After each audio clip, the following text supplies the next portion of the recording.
All right. Good morning or good afternoon or evening or middle of the night, whenever it is you're watching this video.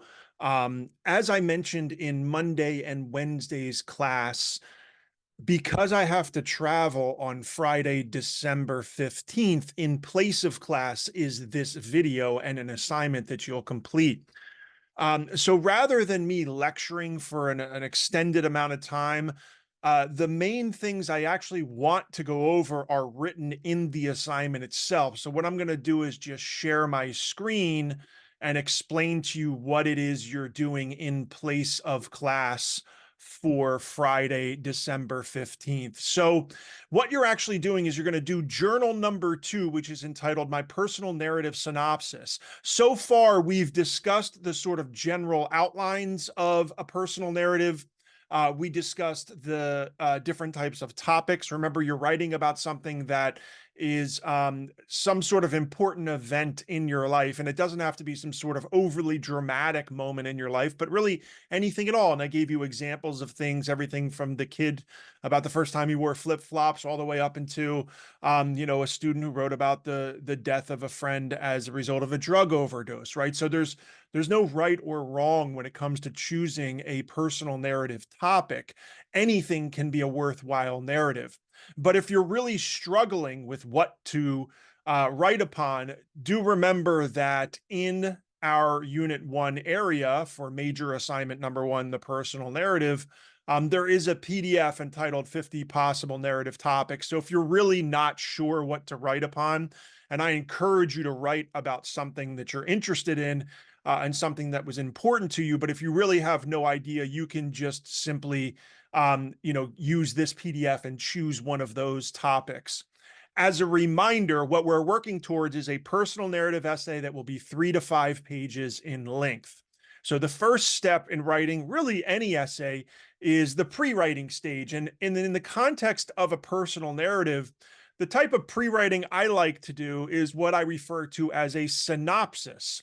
A synopsis is not quite a rough draft, and it's not quite an outline, and it's also not free writing, which is when you write just without stopping.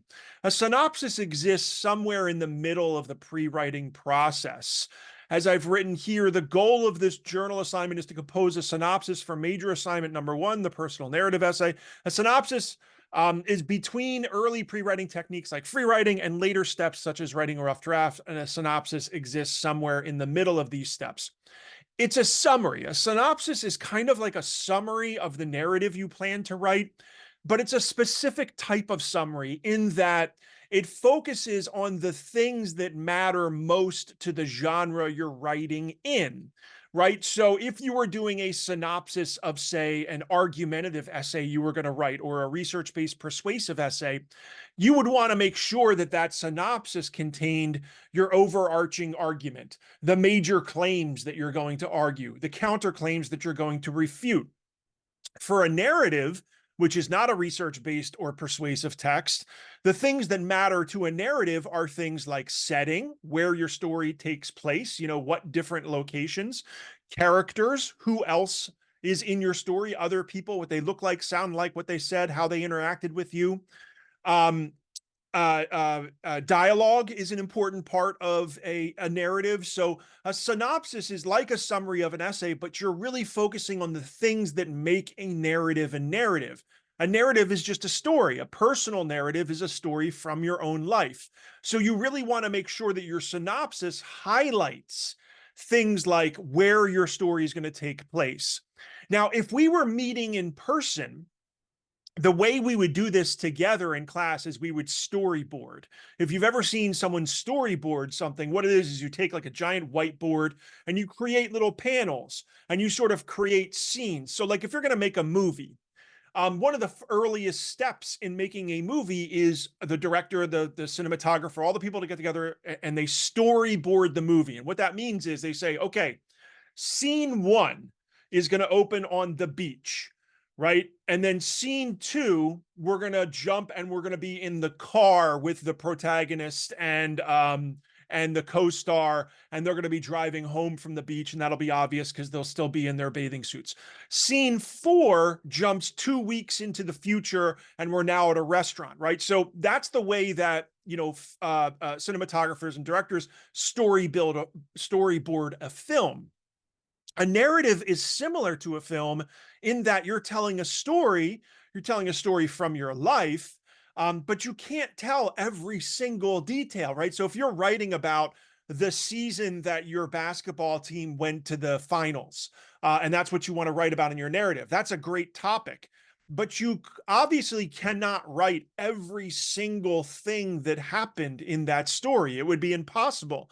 So you'd have to choose like 5 or 6 scenes that you're going to explain in your narrative. Maybe you write about maybe the first part of your narrative is you're in the locker room after your first practice of the season, and your coach is yelling at you saying you don't have a chance and that you're going to do terrible. And then the next scene is the first game of the season, and then the next scene is you driving home after losing the first game of the season, and then the next scene is so on and so forth until you get to the end of your story.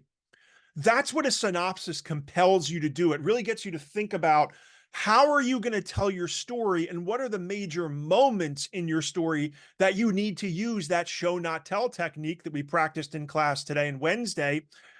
What moments are you really going to need to fully flesh out and really describe in a meaningful and comprehensive way so your reader can appreciate your story? So how do you begin this thing? How do you do a synopsis? Well, looking to journalism can offer some insight. So if you've ever taken a journalism class, you'll remember the 5 W's. A good piece of journalism answers questions like who, what, when, where, and why. Those are also good guiding questions for your synopsis. By the time you write the synopsis, you absolutely have to have your narrative topic. So if you don't know what you're going to write about yet, that's the first things first, is you got to figure out, what do I want to write about in my life, right?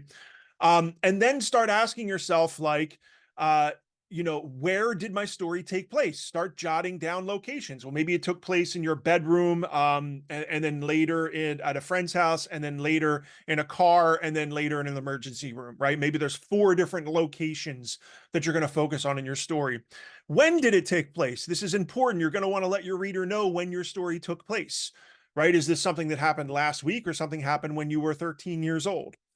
Who was involved, right? So who else is part of your story? And are they minor or major people that played a role in this story? What did those people say? So that's dialogue. What did you say in response? What did you do? What did they do? What did they look like? What did the different places in your story look like? What did you feel? How did other people feel? Why tell this story in the first place? In other words, what did you learn? So the great thing about a narrative is you can turn anything from your life into a creative and worthwhile story. And I have a list of 1,000 different things here that you can write about. But remember, like I said, there's also that PDF that's in the Unit 1 area that just has a bunch of examples of possible narrative topics. So if you're really not sure what to write about, you can just choose one of those. All right. Here's the actual instructions for journal number 2 that you'll be doing in place of class for Friday, December 15th. Write a personal narrative synopsis of at least 250 words exploring your narrative topic. A synopsis is a summary, but more detailed. A synopsis aims to offer specifics regarding the details of the story that you'll develop. Remember, narratives are descriptive. They have settings, characters, a plot, dialogue. So think about the most important moments, locations, and people in your story and try to put them in your synopsis. So how do you actually do this? Well, all of you, by the time you're listening to this YouTube video, you will have already done at least one journal. So most of you are familiar with how to do it. But when you're ready to actually do your journal, you just click on Create Journal Entry, and then you're going to put your journal here in the box there. So let's look at some examples of what a synopsis might look like when it's all done. All right. So if you're kind of like, Not sure. You might sort of say, okay, I kind of get the idea of what Professor JJ is asking for. He wants me to offer a summary of my narrative, or what will later become my full narrative, but he's asking for something really specific, and I'm not completely clear on what it is he wants. So one of the things you'll always have at your disposal are multiple different examples of assignments. So, for example, just to navigate away from this right now, in the Unit 1 area, Unit 1 personal narrative writing, um, right now there is a folder with a bunch of examples of personal narratives from past semesters. So if you want to get a sense of what we're working towards, and remember, the narrative is not due for until next Friday. I think it's the 22nd. I believe it's the 22nd. So the actual full essay isn't due until December 22nd. And try not to work too far ahead. I love when students work ahead, but sometimes students get a little overzealous. They bang out their narrative, they submit it, and then we do all these like little journal assignments that lead up to it, and they have to sort of reverse engineer and break their narrative down to these smaller parts in order to make sure they do the journal. So I encourage you, by all means, to start writing your narrative. The more you have, the better. So this weekend, if you want to, just start writing your story, but don't actually submit it to Blackboard yet. But that doesn't mean you shouldn't start experimenting with what you're going to write upon. All right, let's go back to Journal 2 and look at some examples of what students have done in the past in the context of writing a synopsis. First of all, notice how it's in the first person. This is you. You're going to be talking about your story. You're going to say, my personal narrative is going to be about, right? So you're writing in the first person. So here's an example of what one person wrote. My personal narrative will focus upon the time I went skydiving. The skydiving school was an old airplane hangar. My jump partner was also my trainer, a high energy adrenaline junkie who peppered his sentences with the words gnarly and stoked. I recall the ride up to 13,500 feet and to our jump point in a plane that was retrofitted through the addition of bench seats and the subtraction of seatbelts to allow as many parachuters as possible inside. It was a hot summer day on the ground, but once the plane door opened, the cold wind sucked out all the heat. Adrenaline was pumping so hard my legs trembled. We were jumping tandem, my instructor strapped to my back, so I had to crab walk to the door. 3 others jumped out before me and they disappeared fast into the sky. Before I knew it, I had jumped. Actually, I more reluctantly fell out of the plane like a noodle falling out of the baby's mouth who hasn't learned how to chew their food yet. The feeling of the 60-second free fall was exhilarating and a completely alien sensation. At first, it felt like a roller coaster, but it just kept going. My brain couldn't fully process it. After fumbling to pull the red parachute cord, I was overtaken by a sense of serenity as I floated during the 7-minute canopy ride. The landing spot looked tiny from so far up. I couldn't imagine being able to get there. But as we floated down, it grew larger and larger. Before I knew it, I was on the ground, and a sense of pure elation and a profound pride overtook me for doing something that helped me surmount a fear I've had since I was a child. So that's an example of a personal narrative synopsis. This one's about 300 words in length. The minimum you want to do is at least 250. You can do much more if you want, but 250 would be the minimum to get credit for the assignment. But if we break down this synopsis, notice how the student is kind of telling you moments they're going to focus on. So if we really think about this synopsis, it's going to take place in 5 different scenes. If this were a movie, if we were making a short film of this person's synopsis, it sounds like the opening scene is they're going to be pulling up to the skydiving school, which is an old hangar. So that would be the opening of your narrative. Your first sentences were, as I turned the corner, and came upon this old airplane hangar that was completely dilapidated, and I didn't have a great deal of confidence that this was going to be a safe experience or something like that. So, we start with the airplane hangar and coming up to the airplane hangar. That's where this narrative could start. Or they could actually start at the end. They could start falling through the sky. Maybe that's their first sentence, and then they back up, and paragraph number 2 is, it was 3 hours earlier that I pulled up to the skydiving school. So we have our first setting, the school. We also have our first character. My jump partner was my trainer, a high energy adrenaline junkie who peppered his sentences with the words like gnarly and stoked, right? So they're kind of playing off this idea of the adrenaline junkie with the long hair who uses the word like gnarly all the time, right? So we have a character. So we have a setting, we have some characters.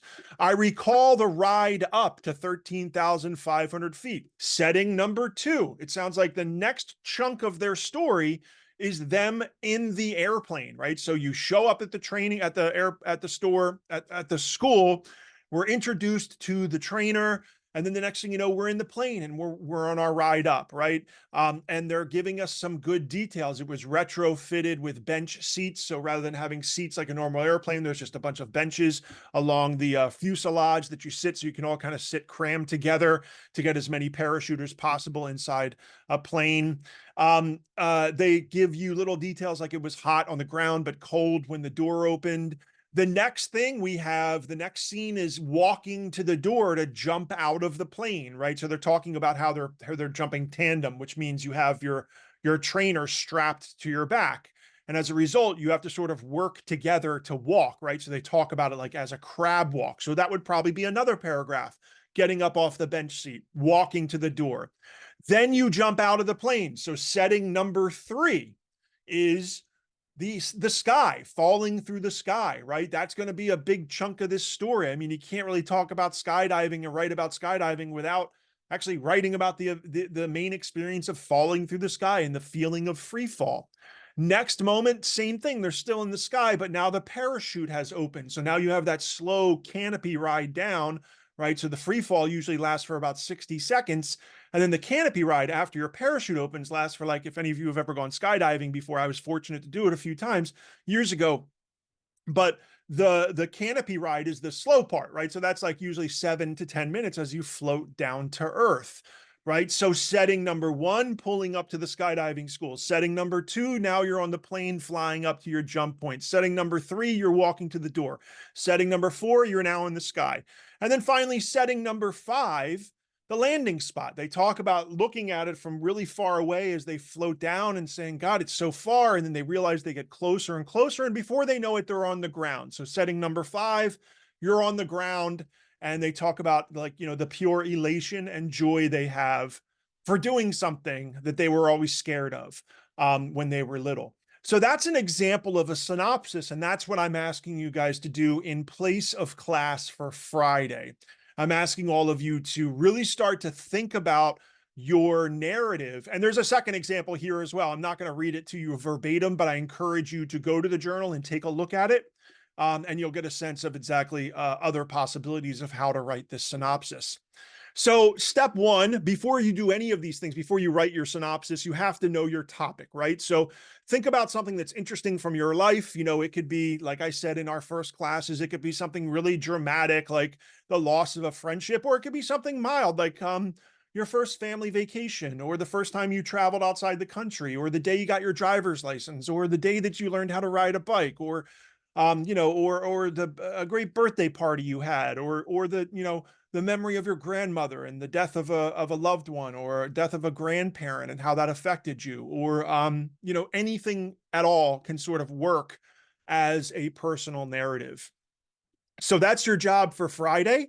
I set the due date as Monday. So originally I was going to have the due date as the end of the day Friday, but I actually have given you a little bit of grace and given you some time to work on this. So as long as it's in by class time on Monday, that will retroactively count as attendance for class on Friday. So although we're not meeting in person, NEC still wants professors to find a way. So even, there's different types of classes. There's classes where you meet physically in person, classes where you meet on Zoom, and then classes where you never meet at all. It's just everything's done asynchronously. It's just discussion board assignments, and students are doing work independently.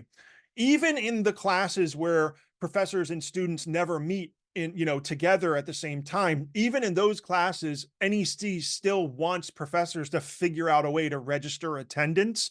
So in the case of Friday's class, your attendance will be measured by whether or not you do journal number 2 by Monday. So if you don't complete journal number 2 by Monday, You can still turn it in and get credit. There might be somewhat of a late penalty, but you also will get an absence for Friday's class.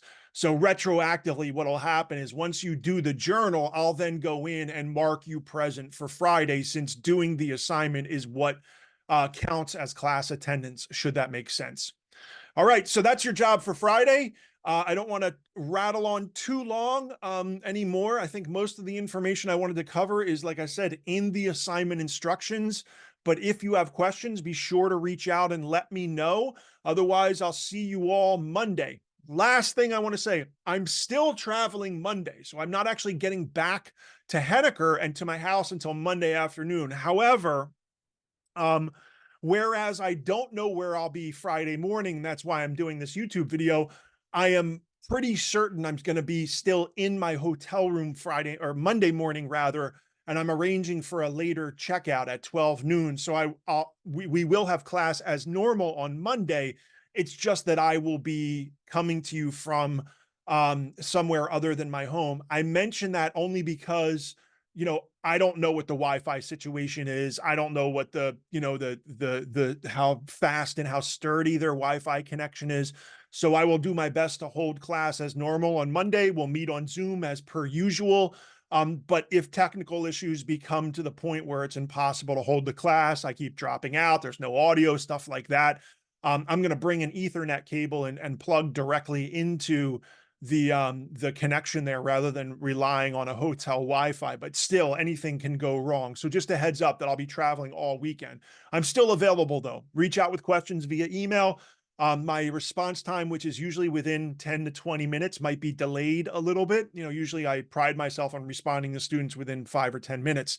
But because I'll be traveling, my response time to emails will be a little bit delayed. So it might be, especially if I'm away from my phone because at this conference or whatever the case is. All right. So sum that all up. Choose your topic for your personal narrative for major assignment number 1, which is not actually due until the 22nd. But for Friday's class on December 15th, your job is to watch this video that you're watching right now and then complete journal number 2. Make sure you do that before class on Monday to get credit for Friday's attendance. And if you have questions, be sure to reach out. I'm looking forward to reading your journal synopses. Take care, everyone.